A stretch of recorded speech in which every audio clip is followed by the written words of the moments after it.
আসসালামু আলাইকুম, কেমন আছেন আপনারা? আশা করি সবাই ভালো আছেন। এইগুলো ডিম আমি রেখে দিয়েছিলাম বড় মুরগির ডিম বাতি বসানোর জন্য। আরও অনেক ডিম পারছি আমরা। এগুলো ফ্রিজে রেখে দিয়েছিলাম অনেক দিন, সুন্দর করে রেখে দিয়েছি ডিমগুলা ভিতরে তুষ দিয়ে বাতি বসানোর জন্য। দেখি কয়েকটা রেখে দিয়েছি, গুনে দেখি। এগুলো কিন্তু ছাদে পালা মুরগির ডিম, শখ করে পোষা আসলে ডিম দেয়।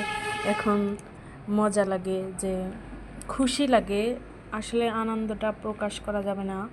নিজে পোষা ছাদে সেই মুরগির ডিম, এগুলো আমি রেখে দিয়েছি। আরও আমরা কি সুন্দর দেখেন, মাশাআল্লাহ।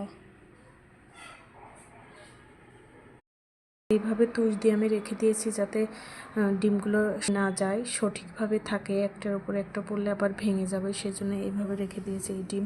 এ কিন্তু নতুন মুরগির ডিম, আমার একসাথে 7টা মুরগির ডিম পারতো, সেই মুরগির ডিম এইভাবে রেখেছি। অনেক খেয়েছি আসলে। নিজে পালা ডিম খাওয়া আর কিনে খাওয়া অনেকটা পার্থক্য থাকে। আর দেশি মুরগির ডিম আলাদা একটা স্বাদ, পুষ্টি গুণাগুণে ভরা।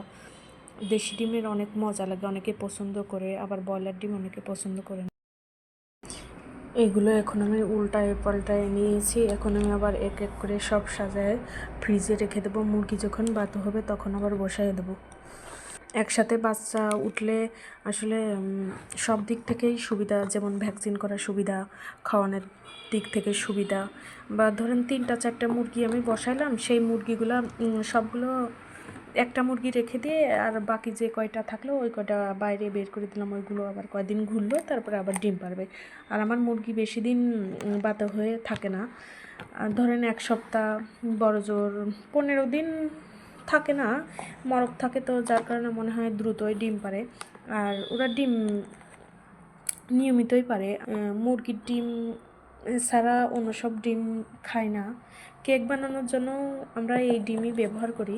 আবার খুব কম ব্রয়লার ডিম কিনা হয়, কিনে আমরা কেক বানাই, আবার পুডিং বানানো হয়, এইসবগুলো। তাছাড়া আমরা ডিম, বাইরের ডিম তো আমরা বাচ্চাকে একদমই খাওয়াই না, ছোট মানুষ, ওর জন্যই আসলে মুরগি পোষা ছাদে। আসলে এগুলো হলো শান্তি। টোটালে 30টা ডিম আছে, এখানে আমি রেখে দিয়েছি। এখন ফ্রিজে উপরে একটা কাপড়ের ব্যাগ দিয়ে নিয়েছি। এখন এইভাবে ঢেকে দিয়ে ফ্রিজে রাখবো। এখন এগুলো আমি ফ্রিজে রেখে দিয়েছি। এগুলো কিন্তু বীজ ডিম চেনার উপায় আমি জানি। আপনারা যদি কেউ জানতে চান তাহলে কমেন্ট করে জানাবেন, আমি বীজ ডিম কীভাবে চিনতে হয় শিখিয়ে দেব।